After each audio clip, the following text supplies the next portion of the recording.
Hello and welcome to question 5 of the secundae, the question of those with faith. So I'm Dr. Thibault. Let's jump into it. Okay, when we were dealing with the previous question, we were looking at faith as virtue itself. This next question is dealing with those who have faith. St. Thomas covers all of the topics, so these are particularly interesting questions, I think. Anyone who's interested in theology will find these very interesting. So the first question St. Thomas raises in Article 1 is, does faith exist in man and in angels in their original state? So if you think of, well, what's the original state? So it's different for man and for angels. So for angels, it was before the fall of the demons, right? So before the angels had made an act of the will, before they had a confirmation of grace, as St. Thomas calls it. That's their original state, right? Before they chose, right? And similarly with man, it's before the fall, right? So before the fall in the garden. So before Adam and Eve partake of the fruit, before the angels have chosen to follow God or to reject God, this is the original state. Now, St. Thomas, he points out using Hebrews, he likes using Hebrews when he's talking about faith. Faith is evidence of things that appear not. So if you think of faith as things that appear not, things you can't see, things you can't sense, well, could angels or man have faith since they're things that they see not and they actually see God, right? So the angels see God because they're the messenger of God, so they see God. And Adam and Eve are in the garden with God. God's walking around the garden, right? So they see God. So can they have faith if it's something that they can see, right? So doesn't faith have to be things that are not seen? And St. Thomas has a very good answer to this, I think. He says, well, it has to do with the first truth. And he says, and he's kind of comparing this to heaven, right? The happiness of heaven was unrealized. So when we've had our final judgment and we are in heaven, hopefully, we have the happiness of heaven. That's replaced faith, as St. Paul writes in the Corinthians. At the end, faith, hope, and love, all that exists is love, because there's no more faith because we're with God, right, in heaven. The pre-lapsarian, before the fall man, before the confirmation of grace and angels, they weren't like they are in heaven, right? So the garden is not heaven. It's not fully realized. It's fully potential, right? So because of this distinction, they don't have the fullness of happiness, and they don't, and here's where faith comes in for both the angels and for man. They see God, but they really don't understand the first truths of the faith, right? They don't see the whole picture, right? So when God says, don't eat of this tree, they don't fully understand, right? They either do it or don't do it based on the faith they have in God, right? So God says, don't eat of the tree. This is not fully realized, right? If they eat of the tree, before they eat of the tree, they don't see what will happen to them after the fact, right? They don't see the fullness of this. They only know what God has told them. Likewise, when the demons fight the angels in the great battle, reject God, well, they know they're supposed to be messengers. So the object of faith of being God is realized. They can see God. But to be obedient to the mysteries of the faith, they don't know how it's going to play out, right? They only know what God has told them, which is not everything, right?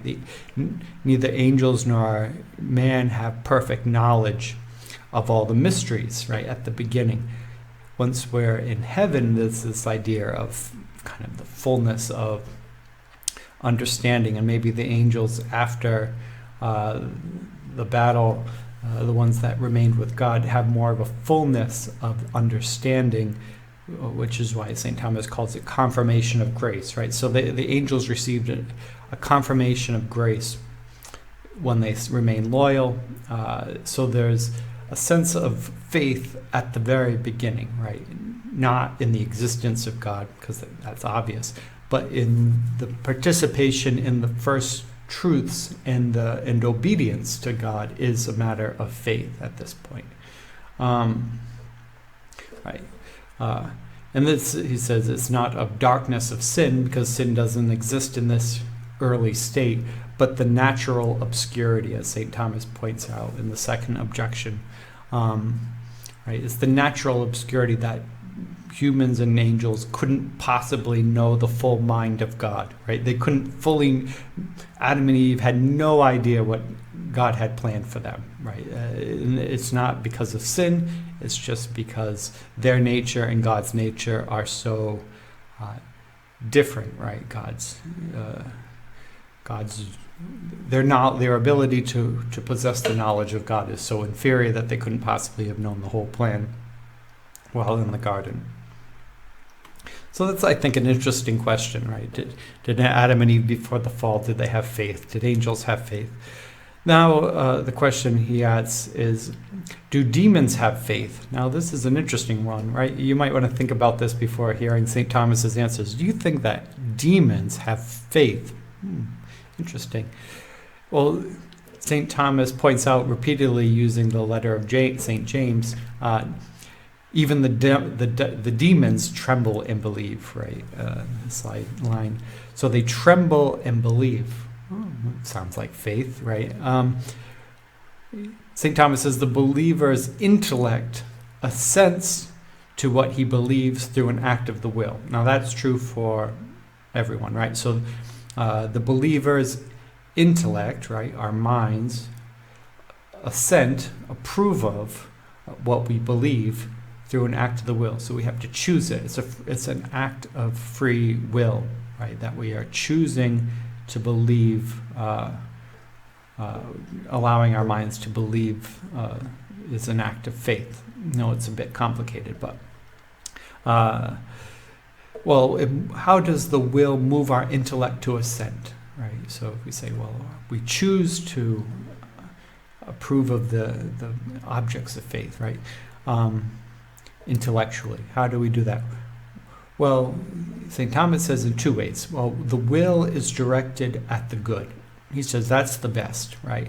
So when we will the good, when we want the good, right, this is part of our prevenient nature, right? We seek God and we seek the good as a part of our innate nature that God gives to each human being.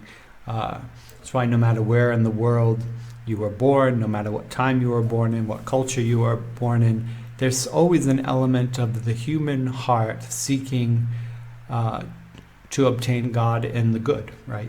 It's not a cultural thing. It's every human being seeks the good, and they seek God, right? So if we assent to the faith because we seek the good, right? We will the good. Well, then that's the best, right? It's kind of for love of it, right? Because why do we believe it? Because it's good, right? So that's the best way. The second is the intellect is convinced that it ought to believe, and without objective evidence, right? So how is the other way we believe? We believe because we see it, right? In some sense, not directly, right? If we see it directly, then it's not a matter of faith any longer, right? Because it's belief in things unseen. But there can be things that point us in that direction, right? So miracles, for example, right? Miracles point us in the direction. Is not objective fact, because Saint Bernadette is incorruptible, therefore it is undisputable that God exists. Well, not necessarily. We haven't dug up the bodies of every dead person to see how many dead people are incorruptible. There could be very bad people who are incorruptible too, and we never dug them up. Like, it's not absolute proof. It's certainly, it points to something, right? It points. That's one thing that points, but it's not absolute truth. Eucharistic miracles is another example, right? Could there be any other possible explanation? Yeah, there's other possible explanations. So it's not, well, this one fact absolutely determines that this all is true, right? Everything is true based on this one fact, and it's undisputable. Well, if that were the case, then everyone would believe, right? Even the miracles of Fatima with the sky, right? Is it absolute proof? Well, if you were there and you saw it, pretty darn convincing, but could it have been aliens? Well, I guess it could have been aliens, right? Could it have been mass hysteria? I guess it could have been. But, you have that, and you have the shroud, and you have the miracles, and you have the lives of the saints, and you have, right? Eventually, you have to be illogical to throw out everything, right? You throw out it all, right? You don't believe any of it, and none of it points to anywhere, right? Kind of postmodern perspective. Well, then you're not being logical at that point. But, so the intellect is convinced through things which ought to convince us, right? But they're not absolute facts. Now, the demons have this second form of faith, right? They know God exists. They know certain things. They still don't understand it all, right? They still don't see the big picture. And at this point, they can't. They made a single act of the will, and they're done, right? Humans keep on having an act of the will that can change, right? We can choose to follow God today, and tomorrow we could choose not to, right? Because we have free will, and our will can change as long as we're alive. Angels, incorporeal beings, they exist outside of time. So one choice is an infinite choice, right? Because there's no choice now and choice later. All there is they live in the now. Angels live in the now. So they have a singular act of the will. So so they knew God exists, but they chose not to obey, not to participate. So they didn't right. So they had evidence, but they didn't act on it. So St. Thomas says angels don't act according to number one, right? The will directed towards the good. This is what angels don't do. They don't act according to the good, even though they have faith because they know God exists, right? If we go back to a couple of questions ago, right? There's knowing that God exists. There's knowing that you are going to believe in God, believe of God, believe under God, right? The different ways to believe. Well, the angels, the demons believe that God exists, but they don't participate in the rest, right? And they don't get any, St. Thomas says, they don't get any praise for it since their faith comes from natural intellectual acumen, right? You don't get any points for saying, well, I see God, therefore I should get credit for having faith. Well, congratulations, right? You saw God. There's no credit to you for seeing what's in front of your eyes, right? I know angels don't really have eyes in the same way, but in a matter of speaking, right? You don't get credit for seeing what's right in front of you. Lastly, I think that's interesting. In the response to objection 3, St. Thomas says, the very fact that the signs of faith are so evident that the demons are compelled to believe is displeasing to them, so that their malice is by no means diminished by their belief. I think that is particularly interesting, right? So they can't help but believe in God because they see God, but they hate that. They wish they could not see God, right? They wish he did not exist. So the very fact that they do believe, since they're people, You're beings of lies, right? It displeases them, right? It would please them more if God did not exist. So they don't even, right? If I see God and I believe, now this gives my heart joy. They don't even, they see God and it makes them angry, right? So it does not diminish their malice, right? It only increases their hatred. Okay, now this one is Article 3.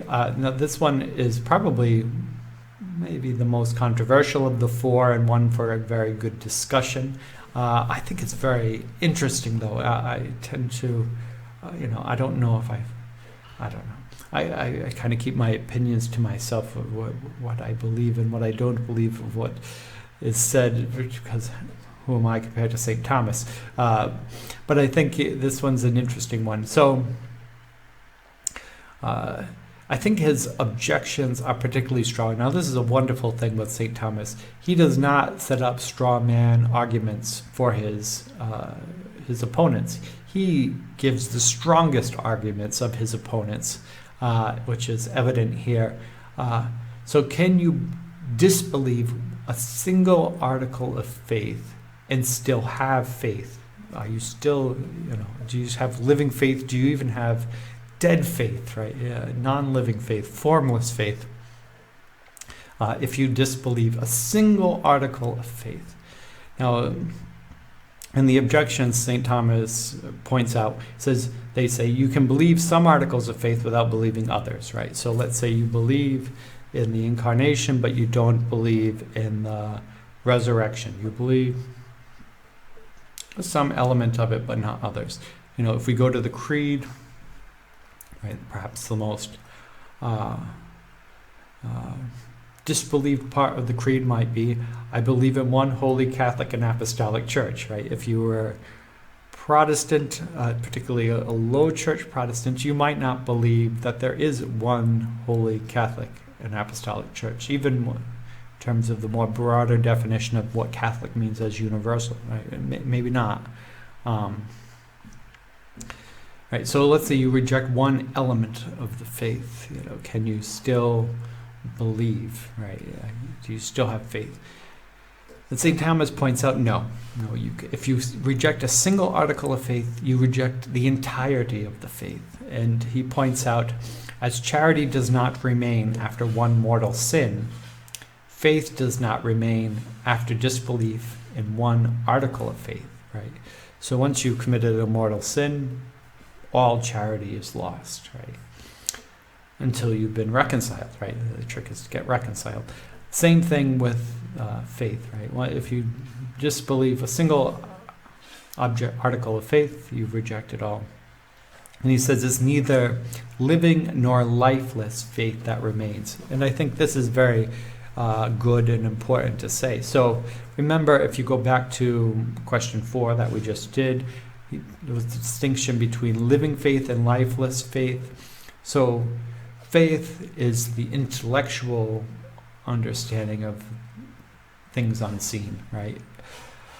But to live out the faith in the external world, right? Outwardly live out the faith is life-filled faith, right? Faith lived in the world is life-filled. If you only believe in it and there's no outward action, right? There's no charity, right? The outward expression of faith is charity. If there's no charity, then it's lifeless faith.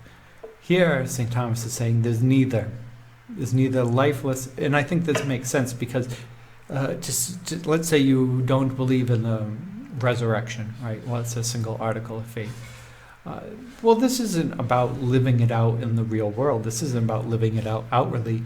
This is the internal part, the intellectual part. You don't believe intellectually, right? You don't have you have not assented your will, your intellect to your belief, right? So it's lifeless, right? Because it doesn't even. It's not that it's not lived out. It doesn't even exist, right? The faith doesn't even exist internally, which makes sense. Now, St. Thomas points out that the formal object of faith is the first truth, right? This is the articles of faith, right? The first truth, which is manifest in Scripture, and he doesn't say magisterium, but what he means is the magisterium of the church, right? The church, right? So the formal object of faith, right? God is the material object of faith, right? But the formal object of faith, right? The shape which faith takes, right? If the formal object of a chalice is the design of the chalice, right? The shape of the chalice, right? The formal object of the table is the shape of the table. Is it a pedestal in the middle? Is it a glass table? Is it a wood table? Does it have 4 legs? Does it have 3 legs, right? I've never seen a 3-legged table, but I suppose they could exist, right? Does it have leaves in it, right? So the form of the table is the formal object of the table.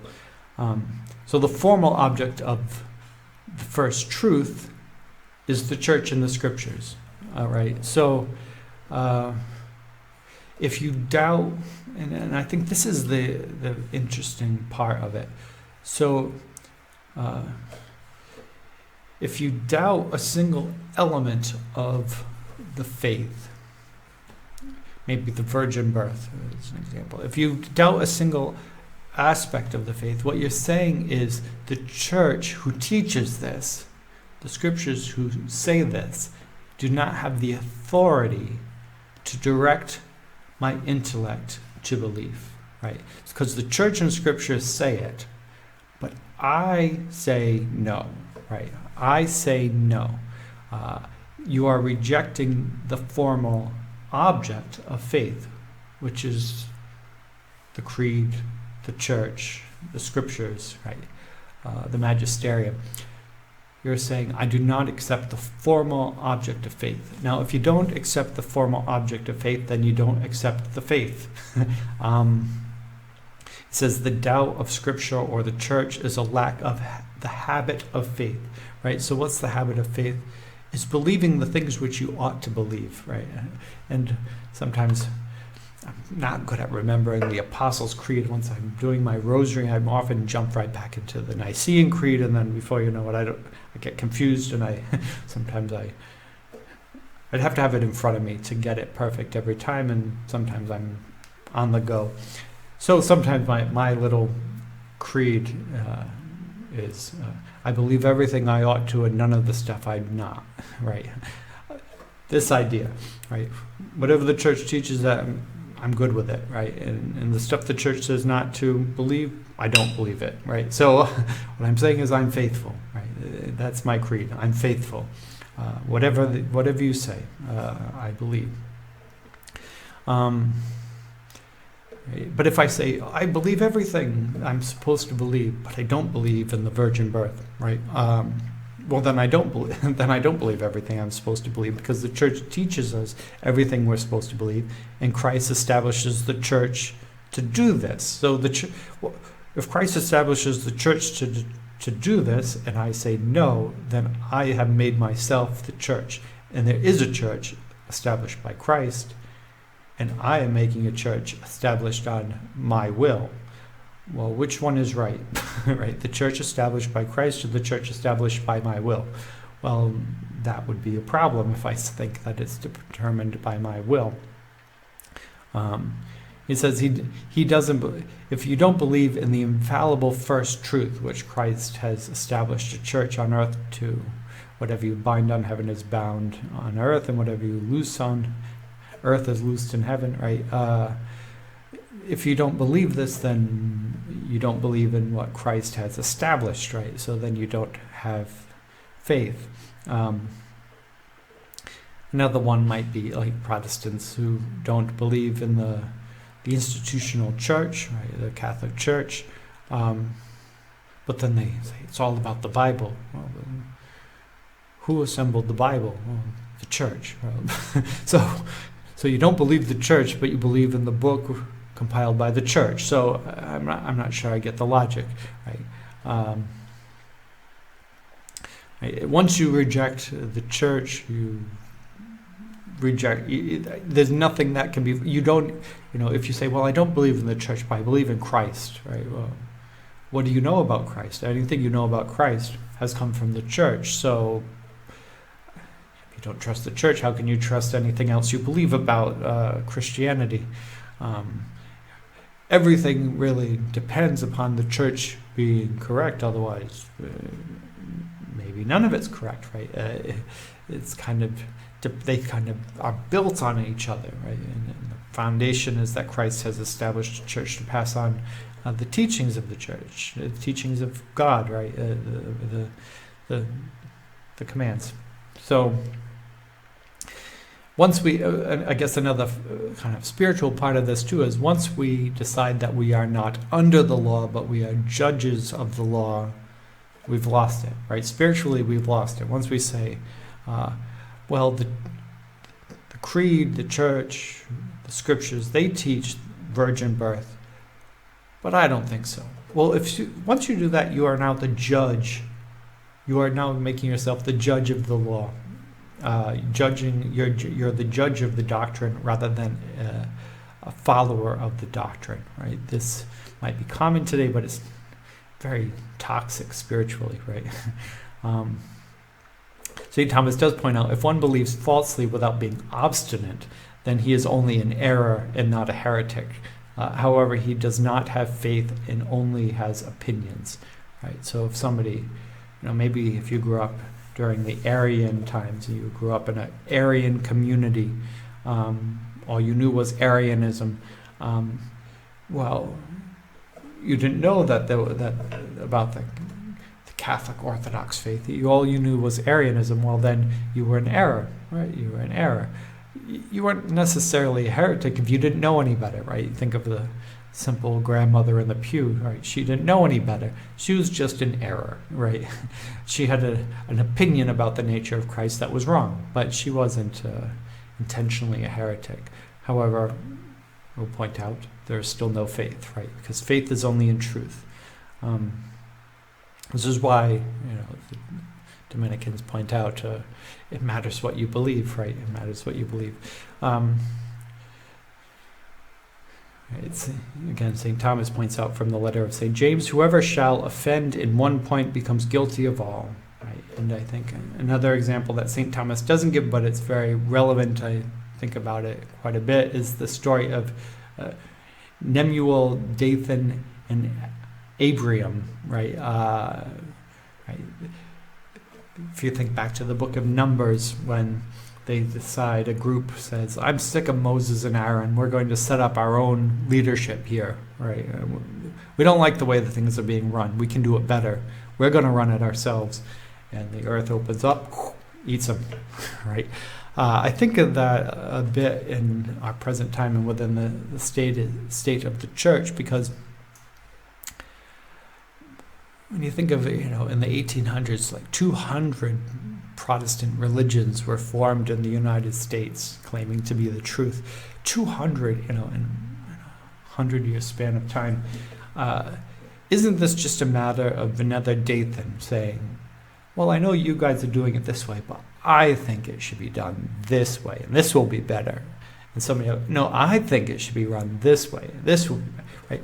This is all a matter of I, me, right? Could it be run better? Of course it could be run better. If you think it could be run better, go to Moses, go to Aaron and say, hey, I have an idea. Or, hey, can I help? Right? Fix it, right? Help if you can. But you don't cut it off and start again, right? Start your own, right? It's going to be better if I ran it, right? Again, spiritually toxic mindset to think, is the Catholic Church perfect in every way? Does it get everything right? Of course not. It doesn't get everything right all the time, right? Sexual abuse crisis is an example. We got problems sometimes, right? We got problems sometimes. So I'm going to go and start my own church. Well, whatever you start is going to have problems. As quickly as if you had stayed, there would be problems, right? Because problems are part of the human condition, right? You hear this all the time. You see this all the time. People don't like the Catholic Church because of this. They join a Pentecostal church. They are so excited. They're on fire. This is great. This is so much better than the Catholic Church. And the pastor has an affair, and the whole church falls apart. And then they stop going to church altogether. It's like, well, that is exactly how things go, right? It's not. Every institution you join is going to have imperfections because you are a member of it, right? And I'm not saying that the Catholic Church is not perfect, but the church on earth certainly has problems, right? The church militant certainly has problems. But the trick is to work within it, not to be judges of it, and to build your own, right? Be a heretic. Struggle with it, right? And I think maybe that's some advice too. There's things that when I was younger, I could say, well, these are the things of the faith that are very important to me, and these other aspects of the faith are not important to me.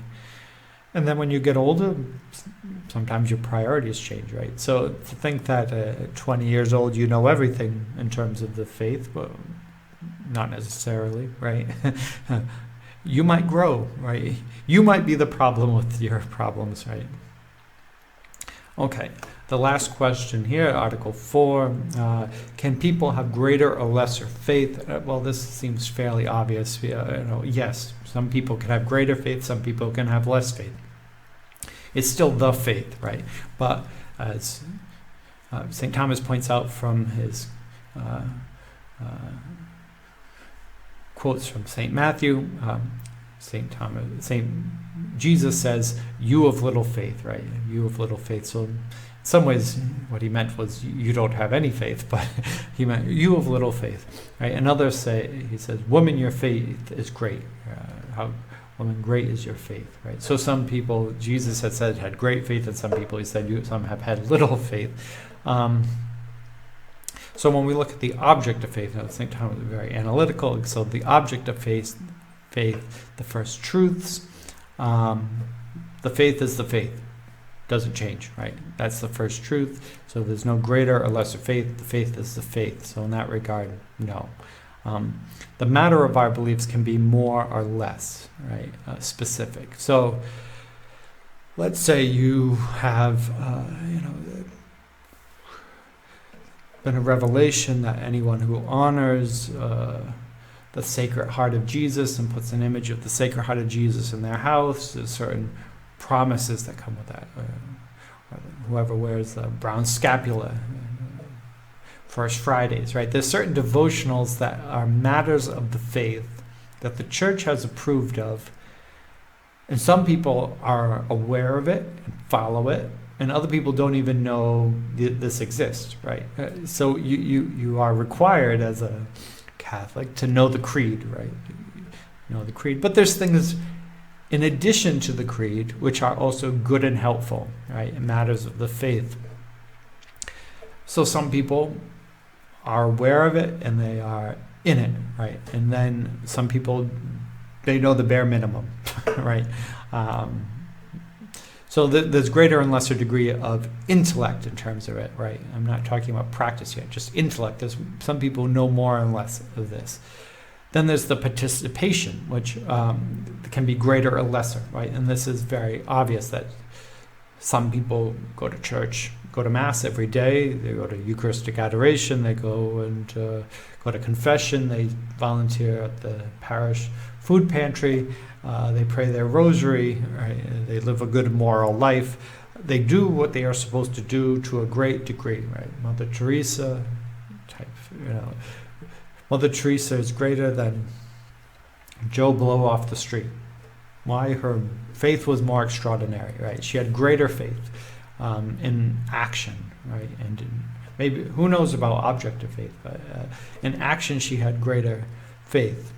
It's not an insult to anyone, but there are some people who live it out more than others, right? This is true. And St. Thomas, when he points this out in response to objection 3, I think it's very interesting. He says, the truth of principle is more known to one than to another, according to the greater capacity of the intellect. which I think is an interesting view. I think in some ways he's talking about through both through virtue and through grace here. I think there's some elements of that. So through virtue, those who stretch, right, those who practice the faith, those who grow in faith, those who cultivate the faith, have a greater capacity for faith, right? And likewise, I think with grace too, right? Those who have a greater capacity of faith. Some people might have a lesser capacity of faith. Their cup is filled with very little water, right? A very small cup, very little water. Some people have a big pitcher and to fill, right? So we aren't all created perfectly equally, right?